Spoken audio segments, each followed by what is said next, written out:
Hi friends, നല്ല tasty ആയിട്ടുള്ള mutton stew എങ്ങനെ ഉണ്ടാക്കുന്നത് നോക്കാവേ. ആദ്യം നമുക്ക് അതിന് വേണ്ടുന്ന മസാല തയ്യാറാക്കാം. പെരിഞ്ചീരകം 1 ടീസ്പൂൺ, വെള്ള കസ്കസ് 1 ടീസ്പൂൺ, ഒരു 6-7 ഗ്രാമ്പൂ, കുറച്ച് കറുവാപ്പട്ട. ഇത് ചെറുതായി ചൂടാക്കിയതിന് ശേഷം അധികം പൊടിഞ്ഞു പോകാതെ മിക്സിയിൽ പൊടിച്ചെടുക്കുക. ഞാനിവിടെ 1/2 കിലോ മട്ടനാണ് എടുത്തിരിക്കുന്നത്. 1 ടേബിൾ സ്പൂൺ ജിഞ്ചർ ഗാർലിക് പേസ്റ്റും ആവശ്യത്തിന് ഉപ്പും ചേർത്ത് നല്ലതായിട്ട് തിരുമ്മി 1 മണിക്കൂർ വയ്ക്കുക. 2 ടേബിൾ സ്പൂൺ എണ്ണ ഒഴിച്ച് 200 ഗ്രാം ഉള്ളി ചെറുതായിട്ട് അരിഞ്ഞത് നല്ലതുപോലെ ഇട്ട് വഴറ്റുക.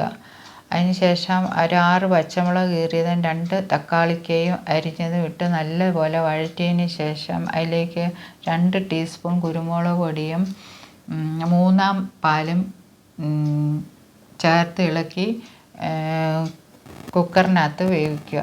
നമ്മളിവിടെ തേങ്ങ 1 മുറി തേങ്ങയുടെ 1-ാം പാല്, 2-ാം പാലും 3-ാം പാലാണ് എടുത്തിരിക്കുന്നത്. ഇത് 3-ാം പാലിട്ടാണ് ആദ്യം ഈ മട്ടൺ വേവിച്ചെടുക്കേണ്ടത്. അതിലേക്ക് നേരത്തെ പൊടിച്ചു വെച്ചിരുന്ന മസാലയിൽ നിന്നും 2 ടീസ്പൂൺ ഇട്ട് നല്ലതുപോലെ ഇളക്കുക. ഇനി നമ്മൾ ചേർക്കുന്നതിന് 2-ാം പാലാണ്. 2-ാം പാലും കറിവേപ്പിലയും ചേർത്ത് 2 മിനിറ്റും നല്ലതുപോലെ മൂടി വയ്ക്കുക.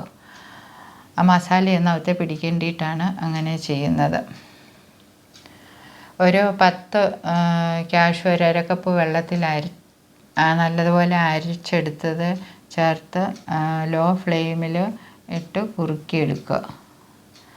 അപ്പോൾ അത് കുറുകി വരുമ്പോഴത്തേക്ക് 1-ാം പാലും ചേർത്ത് ഇളക്കി ആവശ്യത്തിന് മല്ലിയിലയും ചേർത്ത് എടുക്കാവുന്നതാണ്. ഇത് ബ്രെഡ്, ഇടിയപ്പം, പാലപ്പം, പത്തിരി, വെള്ളയപ്പം, പൊറോട്ട, ചപ്പാത്തി എല്ലാത്തിനും കഴിക്കാൻ പറ്റിയൊരു സ്റ്റൂ ആണ്.